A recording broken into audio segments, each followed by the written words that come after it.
You're listening to the Utah Checkdown Podcast.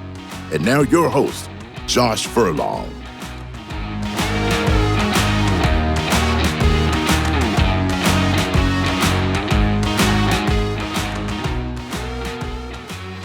Welcome back to another edition of the Utah Checkdown Podcast. I am Josh Furlong, happy to be back with you again today. I come to you a couple days after my first trip to Kansas City, and that's what we get to talk about to start today. So first, before we get into that, let me tell you about our sponsors, UFirst Credit Union. With your UFirst Rewards checking account, you can earn monthly reward points for buying something special for your best friend. Then you can redeem your reward points for something special for yourself. And with no monthly maintenance fees plus free ID theft protection, you can love that the UFirst Rewards checking is big on perks and peace of mind. Put your checking account to work for you so you can spend more time doing more rewarding things. It's easy rewards checking with UFirst Credit Union. Check out the full details at uFirstCU.com. All right, let's jump into this. This is another podcast talking about basketball, and man, what an interesting week last week for me. I've told you on this podcast, I was getting over a cold. I didn't sound very good on this podcast, and quite honestly, it was really tough to get through the podcast without, feeling like I needed to stop every 2 minutes. But I get to Kansas City, and I got sick again, and so that just kind of compounded on some things again. So I feel good, happy to be back and doing this. But last week, I kind of stepped in it a little bit. If you were on Twitter, you probably saw it. In fact, 1 million people saw my tweet, so that kind of shows to the level of how this grew. What happened was, I flew to Kansas City Tuesday night.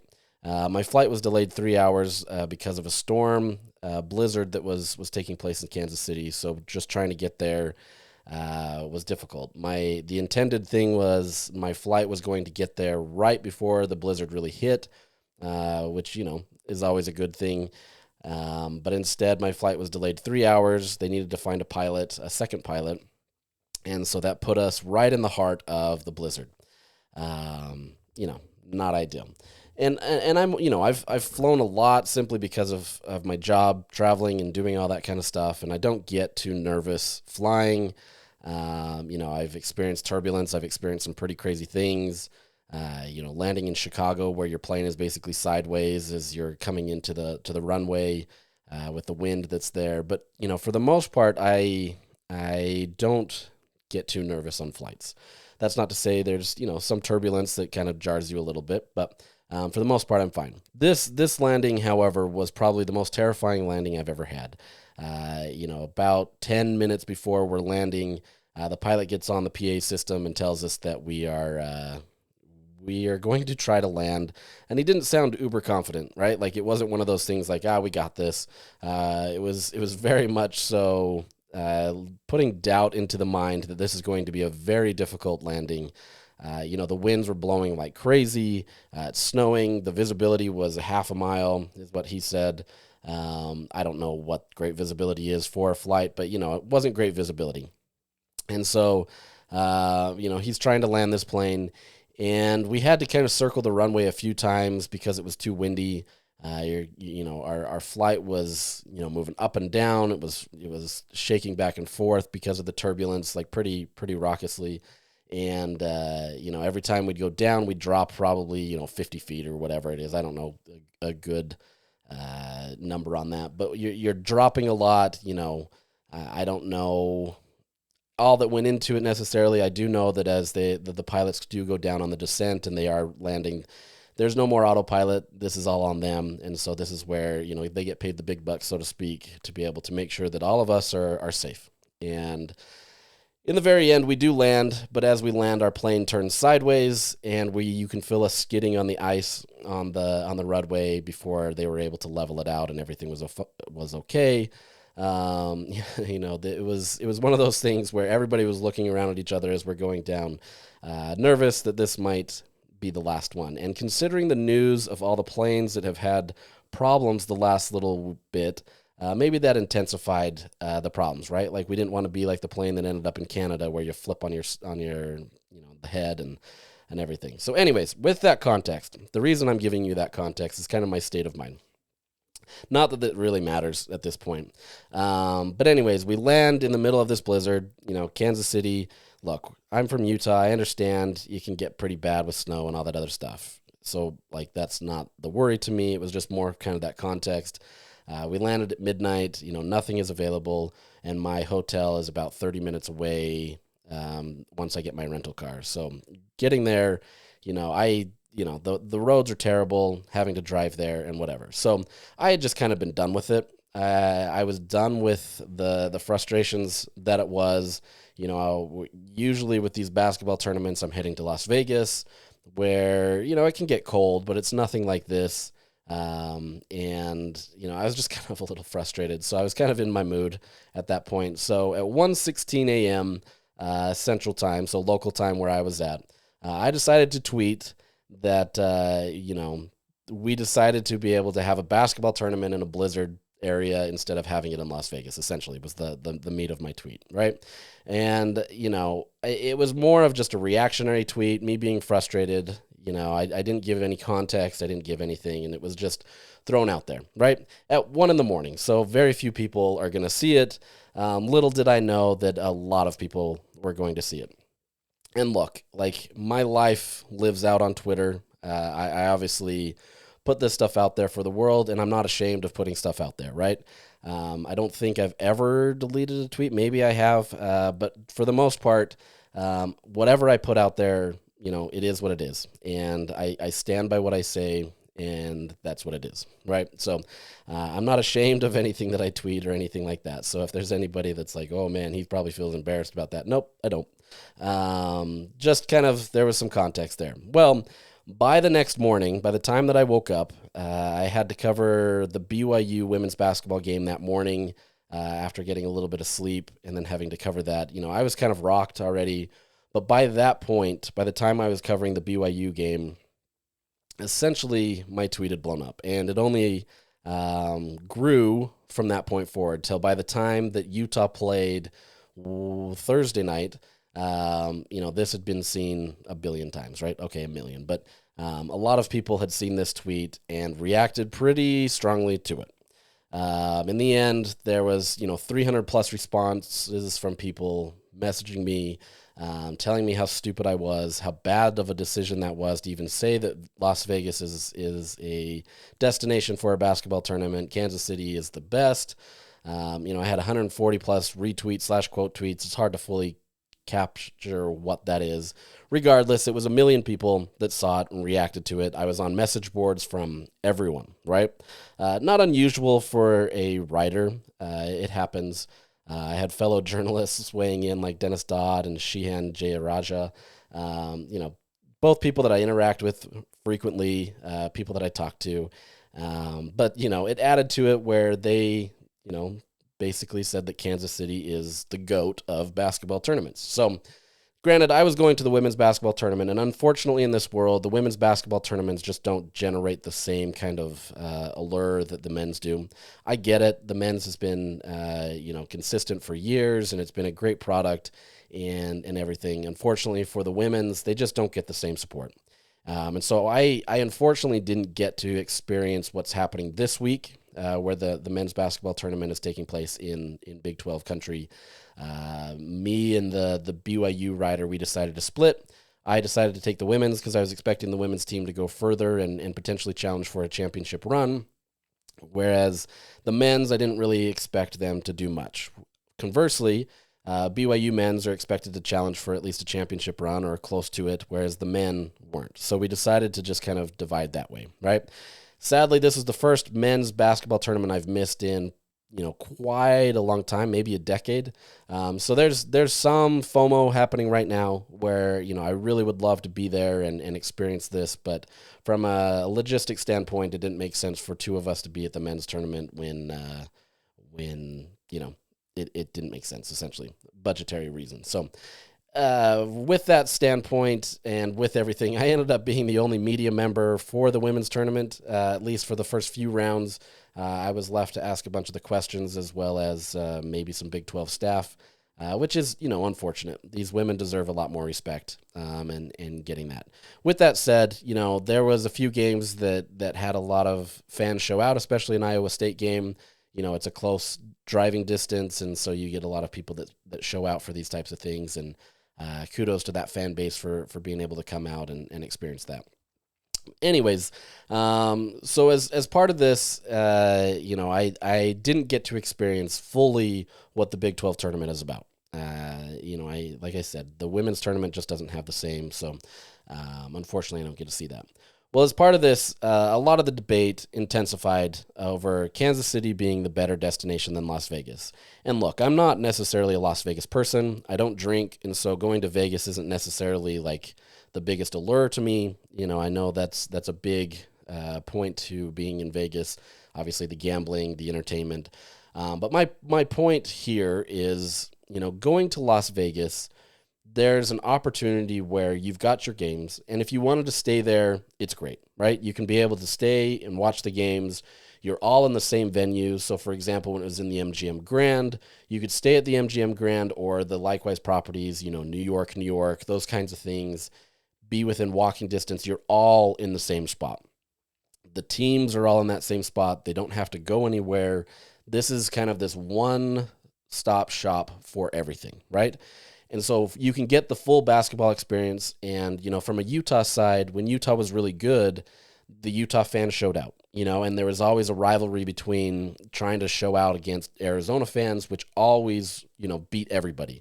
Oregon probably came the next closest in trying to beat out, Arizona fans. But there was a good showing from Arizona every year. Oregon had a good showing. When Utah was good, they would have a good showing just because it's so close. But for the most part, this was a great opportunity for different teams close by to be able to represent in Las Vegas, a place where there's a lot of entertainment. And that was kind of the point of that too. Beyond it being a one-stop shop, you could have everything there, right? If you wanted to go gambling, you could go there. If you wanted to drink, you had all the drinks right there. You had the games all right there. But if in the off chance that you didn't want to have basketball, because, some people want to go and they want to experience other things, you had a plethora of entertainment options to be able to go to, right? Las Vegas, there's a million things that you can do. And so there was a great opportunity for fans that decided to make that trip where they could do that. And if you wanted to go catch, let's say, the West Coast Conference, which happened a week before, you could do that. You've also got the Mountain West Conference where you could go check out that. There's some other different things going on. A lot of times there's also a rodeo going on. Sometimes there's NASCAR going on. There's a lot that goes on in Las Vegas. And so for fans that are coming down there, you have an opportunity to be able to look at a billion things, right? It's not just basketball. It can be a full immersive experience in Las Vegas where you just hang out, have fun, go to the pool, whatever it may be, right? Kansas City is a little bit different, right? Obviously, it's more centralized for Big 12 people. That's not to say that it is central it is central in the sense that it's in the middle of the country, and so really anybody can get to it, right? Las Vegas definitely is not an area that is conducive to the rest of the Big 12. I understand that, right? Like, I get that. It would be great for, the Four Corner schools, BYU included in there, but you'd have other schools, let's say West Virginia, UCF, all these rest of these schools that would have to travel much further to be able to get to the destination. So I understand that. That is harder for fans, especially those that have experienced Kansas City forever and being able to do that. Well, the difference here in Kansas City is, yes, it is a centralized location. It's another great arena. As I was pointed out many times in my tweets or in tweets directed towards me, it's an indoor sport. It's in an arena. It doesn't really matter. Yeah, I understand that. It is a great location in the sense that there's a million things to do around the arena. It's right in the heart of Kansas City. There's a lot of food choices. They have a great entertainment district kind of in that area. And so it's a great opportunity for fans that want to come to it, right? There's a lot of great local support. They have a lot of fan fest type stuff that goes on the street next door. It's a great opportunity. And so for those fans that are part of the Big 12 and who really enjoy basketball, this is a great venue. And I'm not denying any of that, right? Like, this is a great opportunity for them. This is a great situation where basketball is king. You're going to Kansas City for basketball and nothing else. And so from that vantage point, if that's what you're there for, it's a great opportunity, right? You get your food, you get your fun, you can still get your alcohol if that's what, you're looking for. You can also have your entertainment. There's other things that you can do, but it's just a different level than what Las Vegas is, right? This is very much so you're there for basketball and you can come watch some really entertaining basketball that quite honestly was much better or is much better than what the Pac-12 offered, right? The Pac-12 generally offered a few teams at the top, but for the rest, it was kind of a diluted conference that just didn't really have the same support. Whereas in the Big 12, there is a huge amount of support and excitement around it. And so with that, you've got the Big 12 tournament signed through 2031. Brett Yormark is speaking actually as I do this podcast, so there may be a conversation about it extending beyond that. The point being, they're not moving away from Kansas City. I know Brett Yormark has talked about trying to expand the reach of the conference in different areas, mostly through football. You are having these games being played in Las Vegas. They want to have some in California. There was even talk early on about Mexico before that kind of got pulled away. And so there's conversations being had about different things that way. With that said, the Big 12 tournament is staying in Kansas City. And that's not necessarily a bad thing, right? Like my tweet was not directed at this as being a bad situation, even though it did get the Kansas City Sports Commission president to comment to my tweet. Stories were written about it. This is kind of where it is. There's a lot of love for Kansas City, the Big 12 tournament, and what that brings. So at the same time, you've got these rivalry locations, right? And they're not ultimately because they're not leaving Kansas City. But I think there's a lot of people that are frustrated that some of these four corner schools, and Utah gets the rap for this, that they wanted to be able to have this in Las Vegas. And like I said, I'm not exactly a Las Vegas person. It's close, and so it's easy for me. I do like the one-stop shop area where I can just kind of stay in one area. It is a great venue. It's very similar to the T-Mobile Center. It's the T-Mobile Arena in Las Vegas. And so they're the same thing, essentially, right? Like you're getting this. You still have a lot of opportunities right there by the arena to be able to have a fan fest. If anything, it's a bigger area, more open. Fans can do a lot of things. So there's a lot of similarities here. The difference being that most people hadn't experienced what a Las Vegas tournament could be, right? And so it's an interesting situation to be able to have both of these in there. And depending on what side of the aisle you are, you can look at these and say, this is the only way to do it. At the end of the day, yes, it is a basketball tournament that's played in an indoor venue. It doesn't really matter the location. The point being, there is massive amount of support. And in Kansas City, if there's going to be a lot of people in driving distance, that makes it a great opportunity. So, the venue itself is really interesting. I find it fascinating that people are so passionate about, where the location is. But Big 12 fans, this is kind of what they get up for, right? Basketball is king. This is what they want. As I was told many times, they don't need other entertainment because basketball is what they're there for. I get that, right? I understand that. Based on my experience covering the Pac-12, there was a lot of people that wanted to do more than just watch basketball. Quite honestly, if your team is playing, you're there for it. Beyond that, other teams, you're not watching as much, right? You may have the very passionate ones that want to stand there and, watch every session and do different things that way. But for the most part, people want to have other experiences. And so, whether you land on the Las Vegas venue, whether you land on Kansas City venue, that's up to you.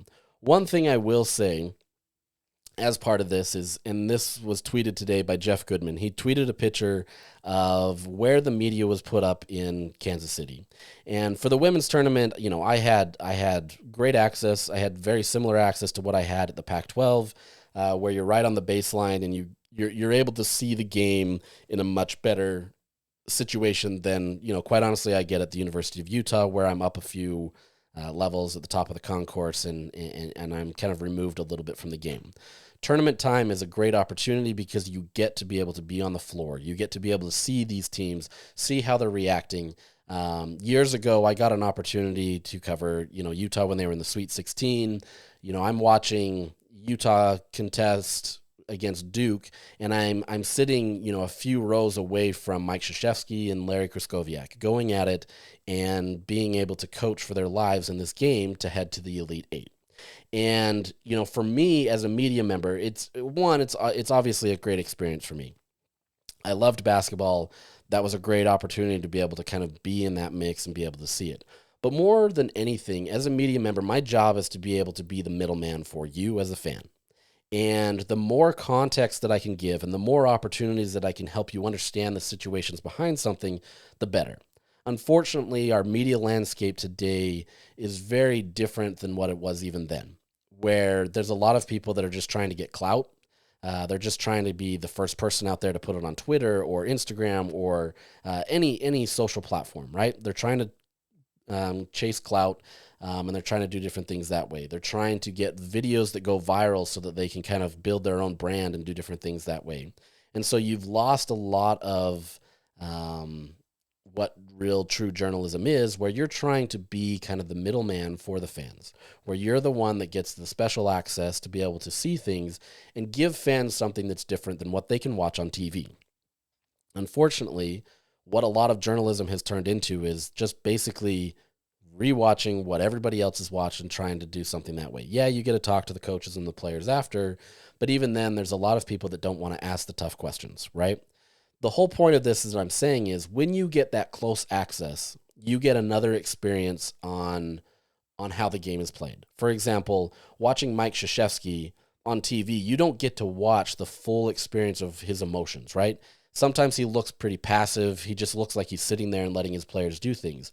When in reality, you watch that game and he's up and down constantly and he's screaming and he's getting his team moving and he's actively involved in that game.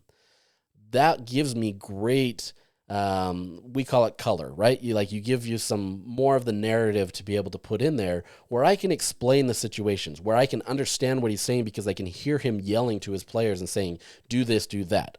To me, whenever I get that opportunity to be able to be close to the bench, it allows me to be able to understand the game at a higher level, right? When I'm standing up at the concourse and sitting there watching a game, there's no difference than me necessarily watching it from TV.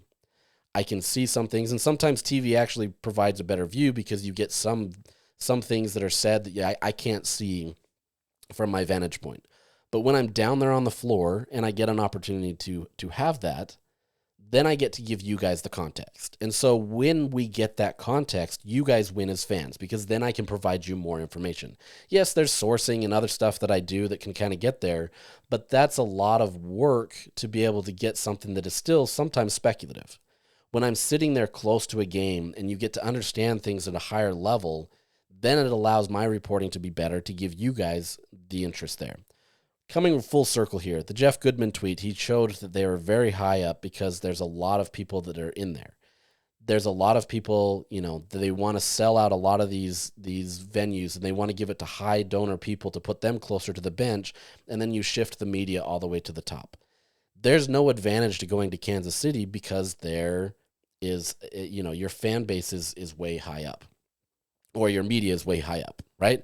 I get no different viewpoint watching it on TV versus watching it where it is in Kansas City.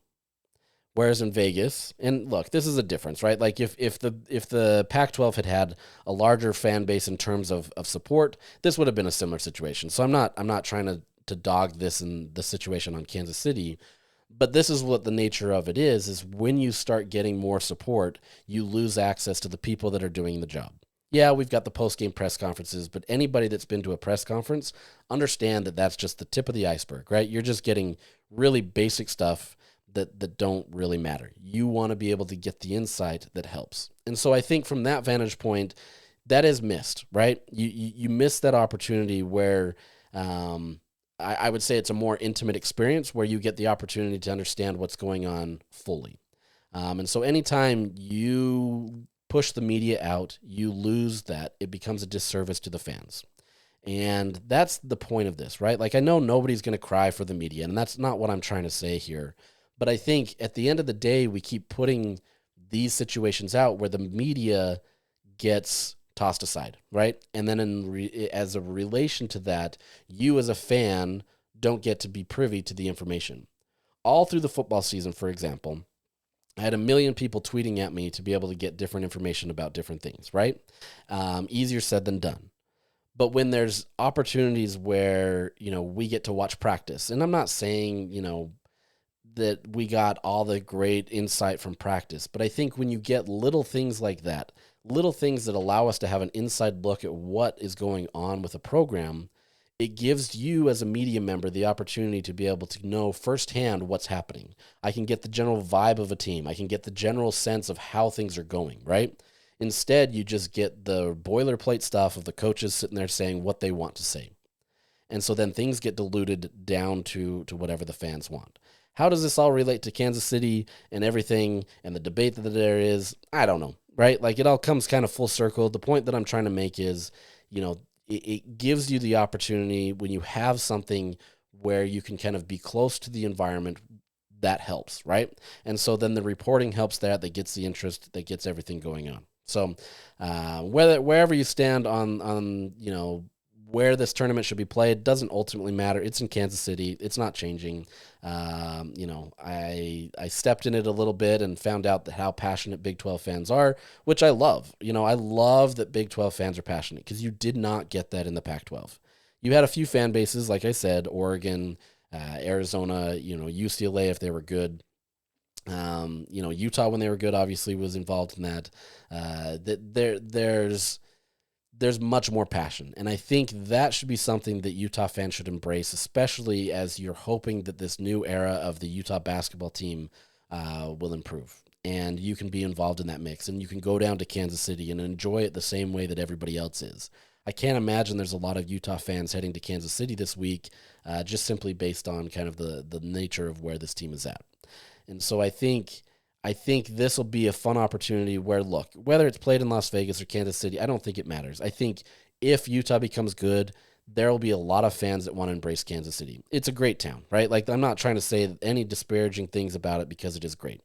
I hope that people understand what I'm saying here is that, there's a lot of options, right?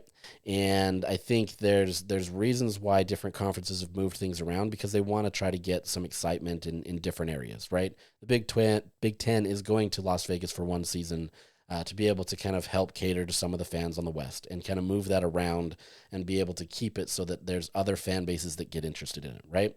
The Big 12 isn't going to do that. It's going to stay. There's nothing bad about that. Like I said, there's nothing disparaging about what I've said in terms of that. I think it is a great location. There's a great local support. It's a great venue to be able to host that, especially as the weather is probably similar to Kansas or to Las Vegas right now.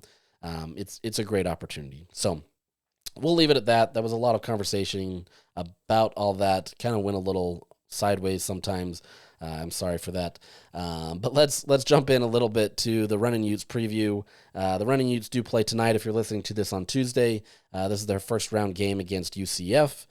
This is a game where when they traveled to Florida, this should have been one of those games that Utah won, right? And ultimately, it was kind of the decider on cutting Craig Smith loose. Utah had already decided that this was going to be the case. UCF just kind of gave a perfect opportunity where Utah lost a game that it should have won, and it became an easy break point for Utah to kind of move forward. In retrospect, as I mentioned, Utah was already in the works of being able to kind of let go of Craig Smith, right?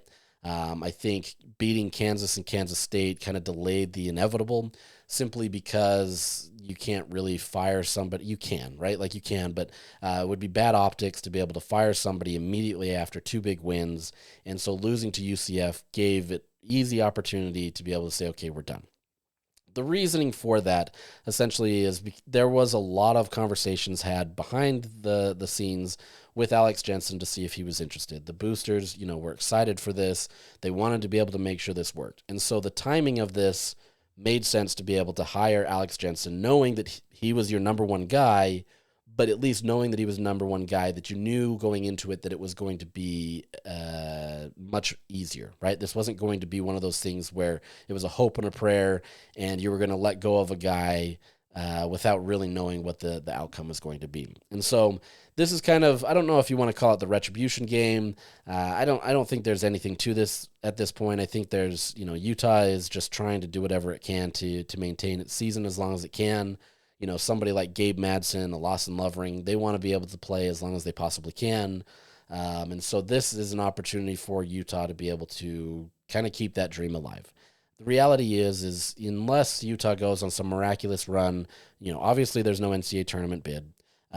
There's most likely not even an NIT bid in the case. Maybe there is something if they go deep. I doubt it. But beyond that, Utah's postseason is resting on whatever happens tonight and moving forward, right? And so this UCF team, as I've mentioned before, they have a lot of talent. Their record hasn't necessarily reflected that, but this is a team that is much better than its record. They have talent, probably much more talent than what Utah has. And so looking at this, Utah comes in as a higher seeded team, but at the same time, they're not necessarily, a better team, if that makes sense, all around. That's not to say that Utah can't. These tournaments have always been kind of an interesting situation for Utah, especially the last few years, where some years it's just Utah's trying to, just be done with the season. They're kind of hobbling along and kind of moving forward and trying to do whatever they can, but ultimately they're a broken team that is just ready for the end to come. That's not necessarily this Utah team. This team is still fully engaged to each other. They play for each other. They work well with each other. That's not to say it's still the perfect product out there. But at the same time, this is a team that works well together in and of itself. They haven't worked well together in terms of, a lot of turnovers and different things that way, right? Like there's a lot of fundamental stuff that are still frustrating to watch. But at the same time, this is a team that's still playing together and they want to continue to win.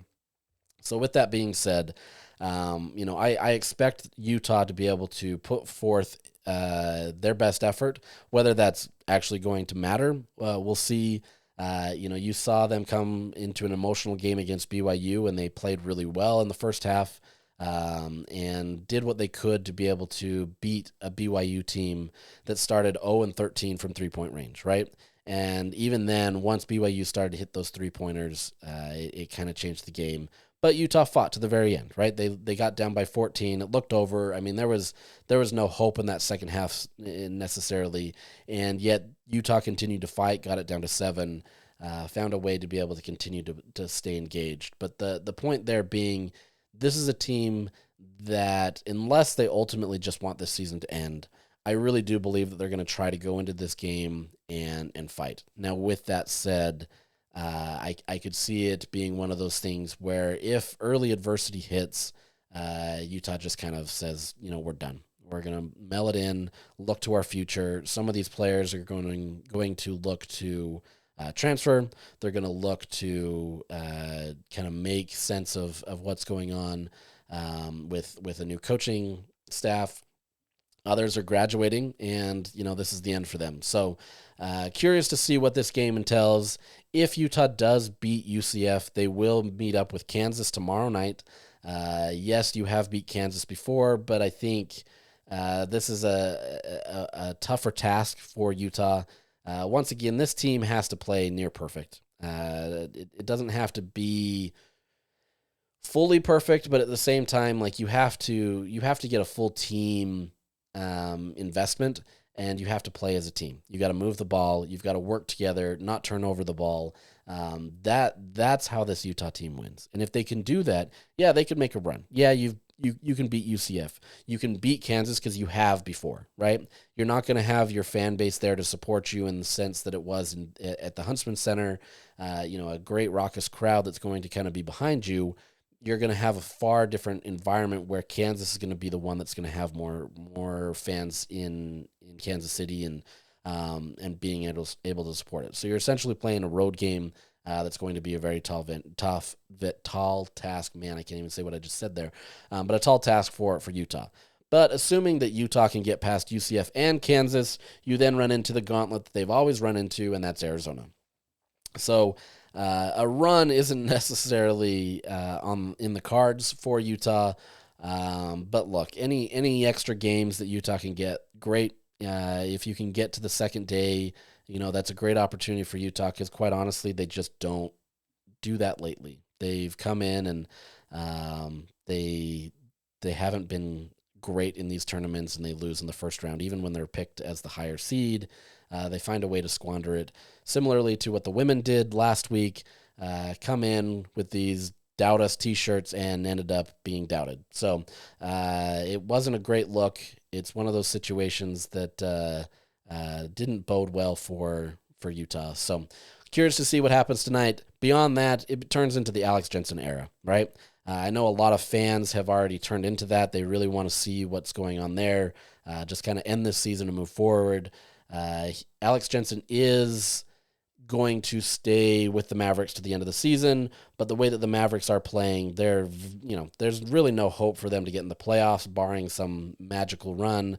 Even then, I don't expect them to last long in the playoffs. So you should be getting Alex Jensen here soon as a full-time person. With that said, the Mavericks have done everything they can to allow Alex to have what he needs to be able to help him ramp up as the head coach of Utah. So he's still working on being able to hire assistants. He's working on trying to shore up a roster, that kind of stuff. And so we'll see kind of in the next few days/weeks what that looks like.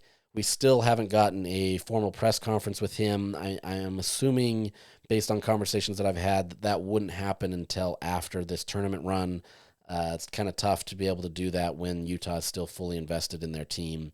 And so it's probably going to take place next week, maybe at the end of this week if things, go out the way that we expect. Still TBD. So we'll find out. Really curious to kind of hear his perspective on what he wants to do at Utah, kind of what his touch points are, like what his focus is going to be. So I think that's going to be a really interesting situation once that comes about. As I've talked about with staffing, Andre Miller is kind of the hot name that everybody's talking about. I know that there is interest from Miller to want to come back. Whether that's an assistant coach or another capacity remains to be seen. I know there's been talk about Josh Grant, former Ute player as well, being in the mix. I've talked about potentially keeping Josh Eilert and David Evans from the current staff. I think that would be a great situation. Josh Eilert, for the fact that he understands the Big 12, and for a new coach that's coming into the collegiate game who hasn't been here for, 15 years or whatever it is.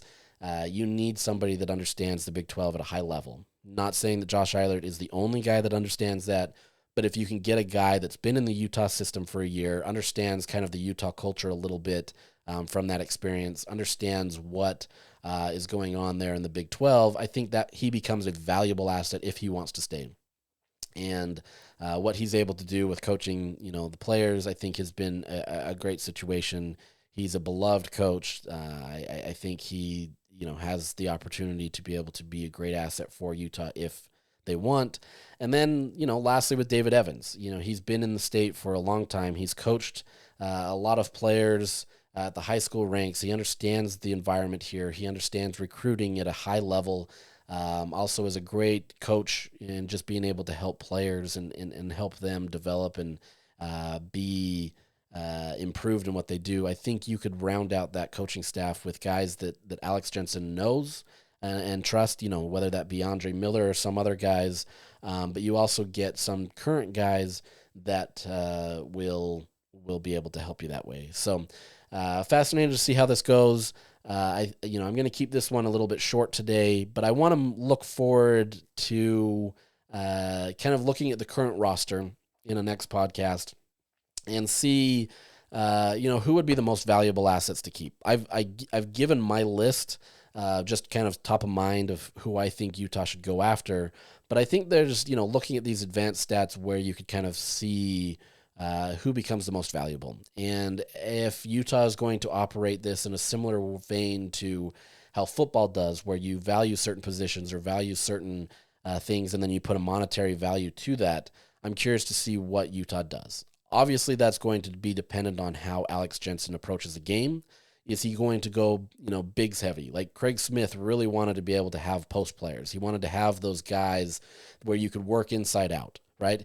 Is Alex Jensen going to be a little bit more similar to what the current environment is, where it's a lot more based on guard play and being able to rely on great shooters from the perimeter who can distribute the ball. Is he going to get into the current era of college basketball / basketball in general, or what's his game going to look like? So I think, we'll get a better look of that. I think once we understand that, that'll help us understand a little bit more of what his recruiting is going to look like.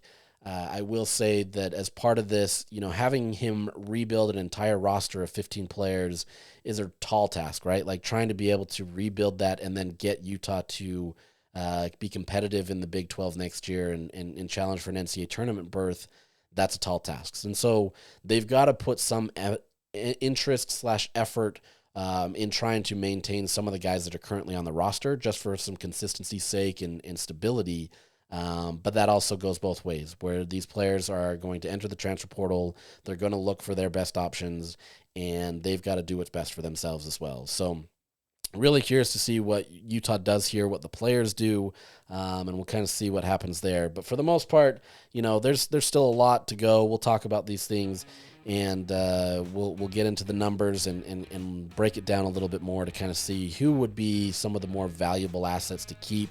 But we'll check into that. We'll see if I can do a podcast at the end of this week, depending on how Utah does in the tournament, and kind of weigh in on that before we get to talk more about the Alex Jensen era. And then we head into spring football. So we're getting into that. We're getting close. We've got a lot of still talk about, and looking forward to that. So with that, we'll sign off today, and I hope you guys have a great day.